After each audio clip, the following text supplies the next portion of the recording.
안녕하십니까. 한문학 강좌 TV를 맡은 한의사 이한영입니다. 반갑습니다. 오늘 시간은 이제 그 논어 제16편 계시 편을 한번 같이 알아보겠습니다. 자, 이 장에도 그 굉장히 그 유명한 얘기가 담겨져 있고, 그 어떻게 보면은 그 당시에 이제 벌어졌던 역사적인 사실에 이제 근거해서 나온 그 공자의 생각을 알 수가 있는 거죠. 그러니까 계시가 그때 당시에 그 노나라를 좌지우지했었던 그 집안이죠. 집안이에요. 그래서 계시가 이렇게 했을 때 이 노나라 그 조상은 노나라 그 공족, 그러니까 저우의 그 소위 말해서 자손들이에요. 그러니까 계시가 장차 전유라고 하는 땅을 침략하려고 했었다. 여기 장자가 있으니까 아직 벌어진 일은 아니죠. 조만간에 이렇게 준비를 하고 있는 거죠. 그러니까 전유는 나라 이름이니 노나라의 부영국이다. 그러니까 조그만한 지역이죠. 노나라의 예전서부터 복속되어졌던 조그만한 그 땅인데, 어떻게 보면 이제 그 나라라고 이제 지칭도 하고 그랬는데, 여러분 우리 관점에서 봤을 때 여러분 이렇게 생각을 해볼 필요가 있습니다. 자, 이 나라라고 고대 시대죠. 지금 봤을 때는 우리나라 고조선이 정말로 우리 역사냐 아니냐고 하는 것도 문제가 될 수 있죠. 우리는 당연히 단군 왕검의 후손이다라고 교육을 받았을 뿐이지 그 실체에 대해서는 전혀 알 길이 없죠. 물론 이제 여러 각종 문헌이라든가 삼국유사에 이제 그 단군 왕검이나 그 이름이 나와 있고, 또 다른 책에는 뭐 단군 왕검이 몇 년에 걸쳐 2000년에 걸쳐서 했다 이런 말도 막 있잖아요. 이 도대체 이게 나라라고 하는 게 오늘날의 이 관점에서 이렇게 받아들이기가 조금 다르다고 하는 것, 이런 것도 우리가 생각해 볼 필요가 있습니다. 그러니까 이미 노나라가 그 권력이 어떠한 느슨해지면서 그 지방들이 이렇게 분리해 나간 것 같은 상황이다라는 것을 우리가 약간 짐작해 볼 필요는 있는 거죠. 그래서 노나라의 부영국이었는데, 복속된 나라였었는데, 지역이었었는데, 그게 이제 독자 노선을 걷기 시작하는 거죠. 그러니까 계시가 거기에 대해서 이제 침략을 정벌을 하려고 하는 거죠. 그때 염유하고 공자 제자죠. 계로는 자로죠. 공자를 뵙고 말하기를 계시께서 장차 전유의 일을 도모하고자 한다. 이렇게 이제 얘기를 한 거죠. 그래서 자, 이런 것을 논어의 이와 같은 분명히 공자 제자들이 여러분 요즘으로 말하면은 문서를 왜곡할 필요가 없죠. 그죠? 조작하거나 왜곡할 필요가 없죠. 근데 과연 이와 같은 사실이 있었는가? 이것을 우리가 어떻게 찾아낼 수가 있느냐면은 그 당시에 어떠한 역사를 기록했던 좌전이라든가, 물론 사기는 후세에 쓰여진 것이지만 사기를 통해 가지고서 두 사람이 계시한테 그 벼슬을 살 때는 같이 똑같은 시대는 아니었다. 동시에 같이 했던 건 아니죠. 여기서 이렇게 이룬 것은 아마 자로가 일찍이 공자를 따라갔다가 위나라에서부터 노나라로 돌이켜서 재차 계시를 섬겼다가 오래되지 않아서 불구이 오래되자 다시 위나라에 갔다. 그때 자로는 위나라에서 죽었잖아요. 그죠? 괴진안에 죽었잖아요. 그래서 이렇게 문헌을 이렇게 고찰을 해가지고서 정말로 이와 같은 것이 맞느냐, 염유하고 계로가 그렇게 보니까 동시에 계시한테 벼슬을 살지 않았다는 것을 찾아낸 거죠. 그러니까 우리가 그렇게 봐야 되는, 이런 것들이 여러분 어떤 여기에 무슨 심각한 뜻이 있는 건 아니잖아요. 그러나 이와 같은 것이 역사적으로 실제로 있었던 일인가를 이와 같은 근거를 통해 가지고서 파악해 보니까 두 사람이 똑같이 벼슬을 사는 건 아니었다라는 것을 알았죠. 그래서 공자가 그러되 구는 이제 염유의 이름이죠. 구와 예. 이것은 너의 허물이 아니겠느냐 이렇게 한 거죠. 계시를 욕한 게 아니라 비판한 게 이것은 너의 허물이 아니겠는가, 너의 허물이다 이런 소리죠. 예. 계시가 염구가 계시를 여기서는 위에서 이렇게 해석을 해요. 계시를 위에서 출렴하거늘, 예. 출렴해서 더욱더 계시의 일을 도모했다, 도와주었다 이런 소리죠. 이것도 앞에 우리가 배웠죠. 계시가 그 주공보다 더 부자가 되니까 공자가 성토의 공지 가해라 그랬잖아요. 염구를 성토에서 공격하는 것이 옳다 그랬잖아요. 고로 부자가 오직 염구만을 홀로 책한 것이다. 이렇게 보는 것이 비교적 합당한 해석이라고 봅니다. 그렇기 때문에 우리가 어떤 역사적인 그 사실에 대해서 여러분 생각을 해보세요. 불과 얼마 전에 일어난 일도 각자의 입장 또는 어떤 정치적인 견해 또는 지역적인 감정에 의해 가지고도 해석을 얼마든지 달리할 수가 있잖아요. 우리가. 그런데 예를 들어서 지금 우리가 무려 2500년 전에 글을 읽는데 무조건 맹목적으로 읽으면 안 된다는 거. 우리가 항상 이거를 조심을 해야 됩니다. 그러니까 우리가 공자를 공부한다 하더라도 우리가 공자를 신성시 여기고 존중하고 공자의 말을 맹목적으로 추종하기 위해서 우리가 논어를 공부하는 게 아니잖아요. 도대체 공자는 어떤 사람이고 그 당시에 그 시대는 어떠한 상황이었는가를 겸해서 우리가 보고 이 사람의 그때 당시에 살았던 그 시대에 대한 공자의 그 소위 말해서 인식이 정말로 옳은 것인가, 다소 문제가 있는 것인가, 이런 것을 우리가 아울러서 공부하기 위해서 해오는 것이지, 무조건 하고 공자는 성인이니까 공자의 말은 무조건 한글 하나의 어떤 것도 오류가 없다, 그의 판단은 무조건 옳다, 이런 식으로 할 필요는 없다는 거죠. 예. 그것도 공자를 존경하는 것도 각자가 이렇게 공부를 하면서 자연스럽게 나와야 되는 것이지, 맹목적으로 우리가 공자는 존중해야 된다 이렇게 할 필요는 없는 거죠. 예. 그러니까 여기서도 그 공자가 계시를 욕하지 않았어요. 공격을 하지 않았어요. 자기 제자를 공격을 한 거예요. 이게 네 잘못 아니냐. 네가 어떻게 해서든 막아야 되는데 계시는 권력을 쥔 사람이니까 그렇다 치고 너는 그래도 명색이 군자의 학문을 배운 사람인데 너가 아주 부안에 동해가지고서 계시가 하고자 하는 대로 한 그것은 네 잘못 아니냐, 어떻게 해서든지 그것을 막아야 되지 않겠느냐라고 하는 것이 여기에 내포되어 있는 거죠. 예. 자, 무릇 전유는 옛날에 선왕께서 위에 있었던 임금께서 동몽의 그 주인으로 여겼다. 또한 이것이 방역 가운데에 있다. 이것은 사직의 신앙이 어찌 침범할 수가 있겠는가. 이 벌이라고 하는 것은 위에 있는 사람이 아래에 있는 잘못을 증거라는 뜻을 가지고 있어요. 예. 이런 말도 의미가 있는 거. 그러니까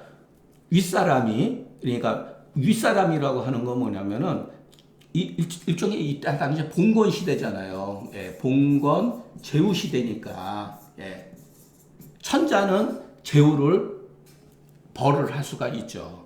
또 저후는 그 밑에 있는 부영국에 대해서 벌을 할 수가 있죠. 예, 그러나 알고 보면은 전혀는 옛날에 우리 제나라 그 선조들이 다 동몽의 그 주인으로 여겼고 또한 우리나라 가운데에 있다. 이걸 알고 보면 사직의 신한데 어떻게 침범할 수가 있겠는가 이렇게 말한 거죠. 동몽은 상명이요. 선왕은 그 선왕이 이 산 아래에 전유로 이렇게 봉했다. 예. 그로하여금 제사를 주관케 하니 노나라 그 땅 700리 가운데 있었다. 사직은 이르자면은 공가다. 사가가 아니라 국가의 어떠한 공적으로 맡은 어떠한 그와 같은 집안이다. 이렇게 보는 거죠. 이때 당시에 그 사본노국에서 노나라가 네 개로 이렇게 권력이 나뉘어졌다는 거예요. 노나라의 권력이 이 네 사람으로 나뉘어졌던 거예요. 이 네 사람이 누구냐면 바로 그러니까 네 사람에 나뉘어졌다는 게 아니라 네 개로 나뉘어졌다는 거죠. 계시가 4분의 1을 취한 거예요. 거의 반을 취한 거고. 그리고 맹손, 숙손씨들이 각각 하나를 취했다. 그러면 개손씨, 맹손씨, 숙손씨는 전부 다 같은 집안의 형제들이에요. 그러니까 형제들이 집안에 그와 같은 형제들이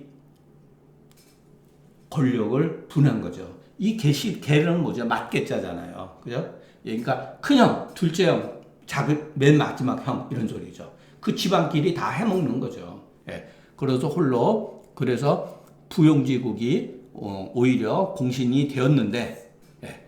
나름대로 여러분 이것을 잘 봐야 돼요. 오히려 홀로 부용지국인 전유가 오히려 공신이 됐다. 이게 무슨 말이죠? 개손씨 집안들, 이 개씨 삼가자라고 그러죠. 이 맹손씨, 개손씨, 맹손씨, 숙손씨, 이 사람들의 말을 따르지 않았다는 뜻이에요. 그래서 이 주자가 여기다가 독자, 오직 부용지국이 오히려 공신으로 남았었다 이런 소리로 할 수가 있죠. 그러니까 이 삼가자 입장에서 봤을 때 말을 안 듣거든요. 자기들이 다 노나라를 아우르고 권력을 쥐고서 모든 것을 좌지우지하고 있는데, 아니 저 조그마한 변방에 있는 조그마한 지역 사람들이 오히려 그 노나라에 대해서 임금한테서 어떤 절개를 지키고 자기네 말을 따르지 않았다라는 뜻이 여기에 약간 내포되어 있어요. 이 주자의 주석을 통해서 보면은 공자의 이 말 속에는 이와 같은 뜻이 내포되어 있다. 예. 그래서 계시가 둘을 취해서 스스로 그 보탬이 되고자 하려고 했다. 욕적에서 하려고 했다 이런 소리예요. 고로 공자가 말하길 전유는 이에 선왕께서 본국한 곳이니 가히 정벌할 수가 없다. 또한 그 나라 가운데 있으니 반드시 벌할 필요도 없다. 이것은 사직의 신하니 계시가 마땅히 벌할 바가 아니다. 예, 맨 나중에 이것은 사리의 지극히 당연한 것이요, 예, 바꿀 수 없는 정체언을 한마디로서 그 곡절이라는 말 우리가 지금도 쓰죠. 여러 그와 같은 상황, 말을 하지 않아도 구구절절 모든 것을 말을 하지 않더라 하더라도 이 말 한마디로, 예, 이 말 한마디로서 다 했다는 소리죠. 예, 이것은 성인이 아니면 여같이 등이 할 수가 없다. 그러니까 이 공자가 말을 어떠한 사건에 대해서 말을 할 때는 요즘 말로 하면 탁 전곡을 찔러가지고 키포인트를 딱 요약해서 말을 했다는 거예요. 예, 실질적으로 읽어보면은 그와 같듯이 내포되어 있는 거죠. 그러니까 여기에서는 전유라고 하는 그 곳에 그 사람들이 오히려 충의 절개를 나름대로 지키고 있었다. 그러니까 개손씨들이 그 삼가자들이 그 자기들이 좌지우지할 수 없는 그와 같은 상황이기 때문에 벌하려고 했다라는 것을 간접적으로 얘기를 하는 거죠. 여미가 그러네. 그냥 듣고 좀 그러면 선생님한테 그러면은 선생님 잘 알잖아요. 여미도 선생이 어떤 분이라는 거. 그러면 거기서 변명하지 말고 잘못했습니다. 저희들이 미진해서 힘껏 개손씨로 하여금 올바르게 인도하지 못했습니다라고 얘기하면 되죠. 여기서 뭐라 그랬냐면 부자는 개손씨죠. 개손씨가 하려고 할지언정 우리 두 신하는 오히려 반대했습니다. 그렇게 하려고 하지 않았으면 딱 변명을 한 거예요. 부자는 개손을 말하는 거다. 여미가 실로 더불어서 도모했으면서 부자가 비난한 것을 딱 보고 그것을 개손씨한테 허물을 돌려버린 거죠. 그러니까 여러분 이 주자가 이런 거를 참 잘했어요. 그러니까 이게 현대로 보면 여러분 그 언어를 통해 가지고서 그 말을 통해서 그 사람의 심리 상태를 파악하고 이렇게 해석을 한 거예요. 여기서 딱 보니까 눈치를 딱 보니까 선생님이 개손씨를 비난하시네. 그렇기 때문에 슬쩍 그 허물을 개손씨한테 이렇게 돌려버린 거예요. 그러니까 이 말 속에는 염유의 그 뭐랄까 아주 속된 마음이 딱 있는 거죠. 자기 허물을 감추고 개손시한테 덮어버리려고 하는 거. 그러니까 공자가 대번에 그냥 또 불같은 호령이 떨어진 거지. 영구야, 야 이놈아, 주임이 이런 말을 했다. 옛날에 어진 사람이 이런 말을 했다. 진력 취열하야. 여기서 진력이라고 하는 것은 이제 그 전쟁에 이제 나갔을 때 힘을 이렇게 병사들을 이렇게 쭉 나열해 가지고서 힘을 딱 보여주는 거죠. 그래서 불능자 지라하니 능히 그것을 할 수 없는 경우는 멈춘다고 하니 위태로운데 지지하지 못하고 엎어지려고 하는데 붙들어내지 못한다면 장차 어찌 그를 돕는다 하겠는가. 딱 그렇게 얘기를 해버린 거예요. 주임은 옛날에 어진 사관이다. 진은 포다. 이렇게 피는 거죠. 열은 위다. 상은 고자의 상과 같다. 우리가 앞에서 배웠죠. 그 눈을 앞을 못 보는 사람을 돕는 것. 이자가 하고자 하냐 말하자면 두 염구와 계로가 하고자 하지 아니하면은 마땅히 간언을 해야죠. 근데 간언하다 듣지 않으면 마땅히 또 물러나가면 되죠. 그러지도 않으면서 그러지 않은 거죠. 차이연이 과의로다. 호시 추로와 파며 구호 회어 독중이 시수지 과요. 자, 너의 말이 잘못된 것이다. 호랭이와 들소가 이 압이라고 하는 거는 뭐 요즘 말로 하면 이제 그 짐승들을 이제 가두는 어떠한 그 뭐라 그러죠?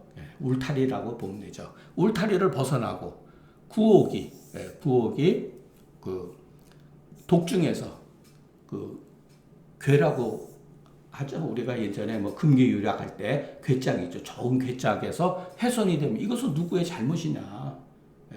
울타리를 치고 울타리를 잘 보고 그 금괴를 잘 보관하도록 해야 되는데 하지 못한 사람의 잘못이죠. 자, 시는 들소다, 압은 감이요. 그러니까 이제 울타리 같은 거죠. 독은 괴다. 말하자면 압에 있음에 그 방이라고, 독에 있음에 훼손되는 것은 전수자가 부득 사기과다. 그 자기 잘못을 허물을 사양할 수가 없는 것이다. 그렇기 때문에 이 두 사람이 거기 위 불고 그 위치에 처해 있으면서 떠나지 않으면 계시의 악을, 계시의 잘못을 이미 그 부득불 그 책임을 지어야 된다 이런 소리죠. 떠나지 않았잖아. 떠나면은 상관이 없죠. 근데 떠나지도 않으면서 계시의 악을 동조한 거거든요. 결국은. 그러니까 염류가 또 말하기를 오늘날 그러니까 이게 이제 작은 변명을 한 거예요, 여러분. 이게 이제 공자가 굉장히 싫어하는 방식이죠. 염류가 또 이제 변명하는 거예요. 자, 오늘날 선생님, 꼭 그렇게만 생각하지 마세요. 오늘날 전유가 진실로, 비 땅에 가깝고, 전유가 견고하고 비 땅에 가까워서 오늘날 전유 땅을 취하지 않으면 후세에 반드시 자손의 근심이 될 것입니다. 이렇게 한 거죠. 고는 성곽이 아주 완고하다 이런 소리죠. 견고하다. 비는 계시의 사업이다. 이것인즉 염유가 식사하다. 말을 이렇게 꾸며낸 거죠. 변명한 거죠. 또한 가히 실로 계시와 도모했다는 것을 알 수가 있다. 공자가 말하기를 구하 군자는 질부사활육지요 이필위지산이라. 군자는 무릇 이렇게 하고자 한다. 무엇을 하고자 한다라고 그렇게 말하지 아니하고 반드시 그 사람을 위해서 말을 꾸미는 것을 싫어한다. 선생님 저는 하려고 하지 않았는데 계시가 이렇게 합니다. 이렇게 했잖아요. 계속 변명해 왔잖아요. 군자는 그런 거 싫어한다는 거죠. 욕지는 실로 그 이익을 탐하는 것이다. 뭐야? 여기는 이제 공자죠. 내가 듣기로 유가자는 자 여기서 그 유명한 얘기가 나오는 거죠.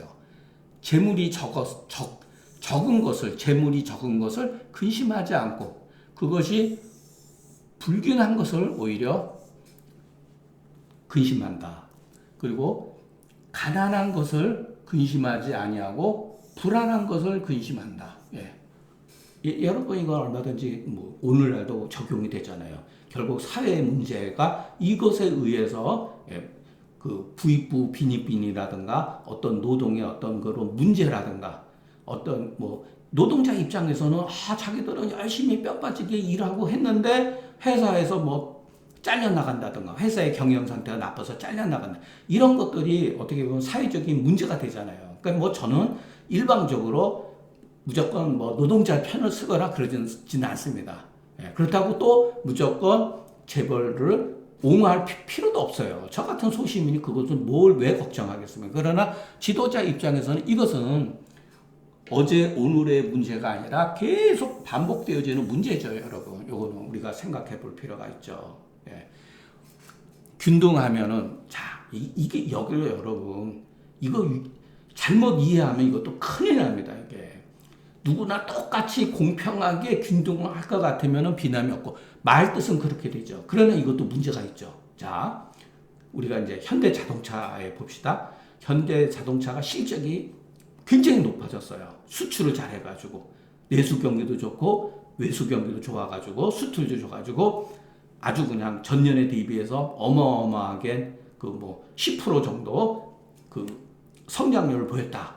그런데 다른 어떠한 조그마한 중소기업에 있어서는 그 노동자는 열심히 일했는데 실적이 안 올라갔어요. 그러면 똑같이 그 월급을 나눠줍니까? 현실적으로 그건 말이 안 되잖아요. 그렇기 때문에 이것도 여러분 글을 잘 생각을 해야 된다는 거예요.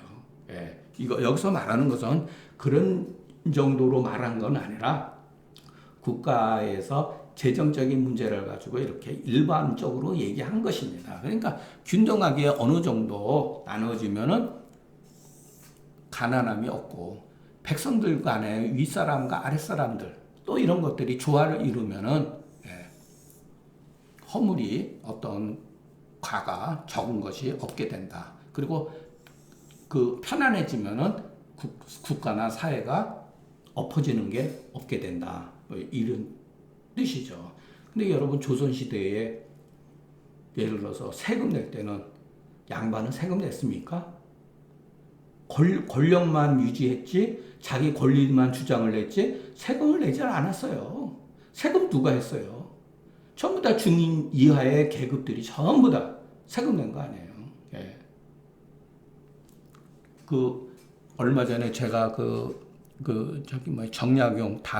정약용 선생의 그 형님 되시는 뭐 정약전인가 그 흑산도로 그 귀양 가가지고 자산어보라고 하는 영화 있죠. 저는 그거 한 두세 번 봤어요. 물론 조금 뭐 과장된 면이 없지 않게 있겠지만 그게 어떻게 보면 조선 그 후기 중기에서 후기로 넘어가는 그와 같은 그 실체예요. 세금이라고 하면 옛날에나 지금이나 세금은 우리 같은 입장에서 어떻게든 세금을 조금 내고 싶은 그 인지상정이죠. 근데 양반은 안 하는 거예요. 그러니까 문제가 있는 거죠. 그러니까 관은 백성이 적은 거다. 그러니까 조화로우면은 백성이 적음이 없어질 거다 이 소리죠. 국민의 어떤 그 늘어나는 거죠. 비는 재정이 결핍된 거다. 규는 각각 그 자기가 얻을 만한 어떠한 직분이라는 게 있잖아요. 그것을 얻는 거다. 아니라고 하는 것은 상하가 서로 편하는 거다. 계시가 전율을 취하려고 하는 것은 그 백성들이 적고 재정이 궁핍한 것을 걱정해서다. 그러나 이때의 계시가 국가를 점유해가지고 노나라 인구는 백성이 없으니 이것은 이미 불균한 거다. 임금은 약하고 신하가 강해서 서로 간에 혐오가 발생이 되니 불안한 상태다. 그러니까 균하게 되면은 그 가난함을 걱정하지 아니하고 좋아하고 좋아하면은 백성수가 적은 것을 걱정하지 않고도 편안하면 서로가 의심하고 시기하지 않는 상태고 아니해서 경복에 나라가 엎어지는 근심이 없게 된다. 이거 유명한 얘기예요. 그러니까 이거는 그 생각해 볼 필요가 있는 말이죠. 이런 거는. 무릇 이와 같은 이유로서 먼 곳에 있는 사람이 복종하지 아니하고, 여기서 먼 곳은 누구죠? 전유 땅에 사는 백성들이죠. 먼 곳에 있는 사람이 복종하자면은 문덕이라고는 도덕 정치를 함으로써 그 사람을 오게 하면 된다. 이미 오게 되면은 편안하게 하면 된다. 내치가 다스려진 연이후에 먼 곳에 사람들이 복종한다. 복종하지 아니함이 있으면은 도덕 정치, 꼭 어떤 도덕 정치는 아니더라도 올바른 그 정치를 하게 해서 오게 하면 되는 거다. 그러니까 반드시 그 먼 곳에 그 군사를 동원할 필요는 없다. 해서는 안 된다. 부당하다. 먼 곳으로 병사에 움직이려고 하는 것, 병사에 힘쓰게 하려고 하는 것은 온전한 것이 아니다. 그래서 부당이라고 이렇게 못을 박았잖아요. 주자도. 이제 너하고 군은, 그 자로와 유와 군은 부자, 여 개손시죠. 개손시를 도울 때 원나라 먼 데 있는 사람이 복종치 아니면 능히 오게 하지도 못하게 하며 나라가 분리되고 이렇게 방분이 그리고 이렇게 분리되어지는데 죄송합니다. 방이 분봉하고 이석되어짐에 이것도 왜 이래?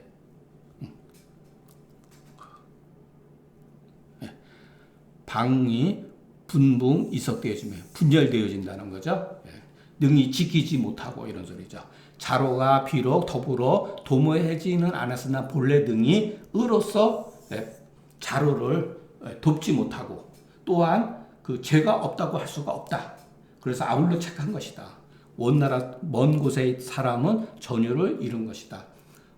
분봉 이석은 공실이 사분되어지고 가신들이 자주자주 배반했다. 그러니까 거의 이제 국가가 이제 말기에 이제 접어든 거죠. 거의. 무릇 동강가오 방내하니 나라 안에서 강가라고 하는 것은 이제 무기죠. 무기를 이제 병사라고 생각하면 돼. 병사를 움직이려고 하는 것을 도모하니 나는 개손의 근심은 전유에 있는 것이 아니라 바로 담장 안에 있다고 생각되어진다. 걱정스럽다. 개손시의 걱정은 전유에 있는 것이 아니라 바로 개손시의 담장 안에 있다고 사료된다. 걱정이 된다. 이런 뜻이죠. 간은 방패다. 관은 창이다.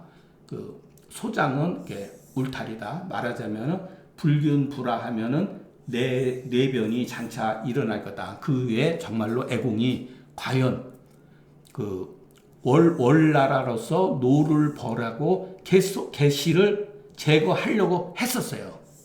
여기 보면 욕자가 있죠. 요거는 춘추를 읽어보면 압니다. 말기에. 이게 이제 권력 싸움에 있어가지고 애공이 과연 월나라는 남쪽이에요. 노나라보다 상당 밑에 있었어요. 그러니까 노나라 밑에 예로 쭉 내려가면 오나라가 있었고 오나라 밑에 월나라가 있었어요. 우리가 5월 동지라 그래가지고 오나라 부차와 그 월나라 구천의 어떤 그 싸움이 있었죠. 그거를 말하는 거예요. 그때 당시에 이때 왜 월나라라고 얘기를 했냐면은 이때 월나라가 패권을 졌기 때문에 그런 거예요. 그래가지고 월나라를 이용해가지고 애공이 과연 월나라로서 노나라를 자기 나라죠. 이게 결국은 뭐냐면 침략하게 해가지고서 개손시 이 삼가자를 제거하려고 했었다. 근데 그렇게 못했어요. 실패했어요. 이 정도면 뭐 난리가 난 거죠. 사실 그럴 당시 시야 이때 당에서 이 삼가가 강하고 공실이 약하거늘 영구가 또 전유를 벌하고자 함으로써 부익지한데 그렇지 않아도 경제적으로도 부유하고 땅도 넓은데 개손시가 거기다가 더 보태준 거죠. 그러니까 부자가 심히 성토한 것이니 그것은 노나라를 수척하게 해서 삼가 집안을 비옥하게 한 것이다. 하기 때문이다. 이런 소리죠. 홍씨가 이르되 두 사람이 계시한테 벼슬을 삶에 대체로 계시가 하고자 하는 것을 반드시 선생님한테 공자한테 고하니 즉 부자의 말로 인해서 구하고 끝이는 것은 또한 여러 가지 많이 있었다. 그러한 이해가 많이 있었다. 그러죠. 그러니까 전유의 일도 경전에는 보이지 아니하니 부자의 말로서 끝인 사실을 알 수가 있다. 그러니까 안 했다는 거죠. 계시가 멈췄다는 거예요. 하지 않았다는 거죠. 야, 염유를 딱 불러다 놓고, 야, 선생님한테 슬쩍 한번 넌지시 떠보니까 선생님이 뭐라 그러시대. 그러니까 이렇게 쭉 구구절절 얘기한 거. 아유, 제가 주군을 위해서 이렇게 조금 얘기를 해봤는데, 아이고, 이거 했다가는 큰일 나겠습니다. 그래가지고 선생님이 이런 말씀 쭉 하시더니까, 그래. 그래가지고 아마 끝쳤다는 거죠. 예. 자, 오늘 강의는 여기서 마치겠습니다. 자, 제가 지난주에,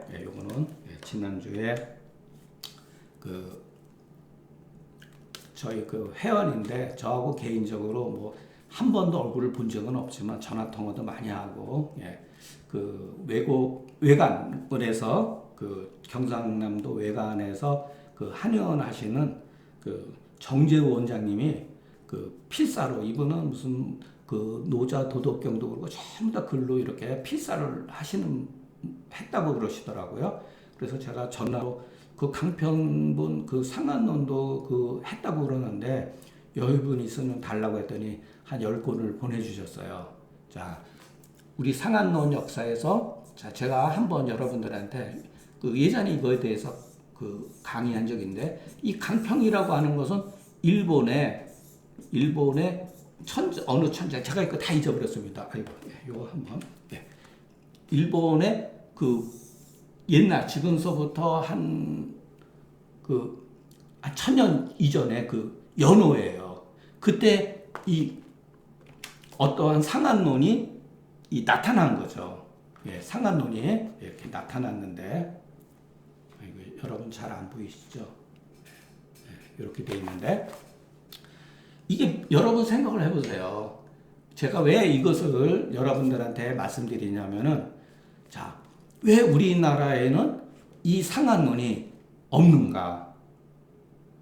이 강평본의 이 말이 정말로 맞다고 그러면은 일본 학자들이 주장하는 것처럼 이 강평본이 정말로 강평 시대에 나타난 상한이라고 한다면, 이 강평본이 강평 시대에 나타나면 이것은 송대의 이목이 어떻게 보면은 중국 역사에서 처음으로 송나라 때 초기에 이목과 예를 들어서 많은 학자들이 상한론을 교정을 했다고 분명히 명시가 돼 있잖아요. 근데 이 강평본은 입수 경로가 없어요.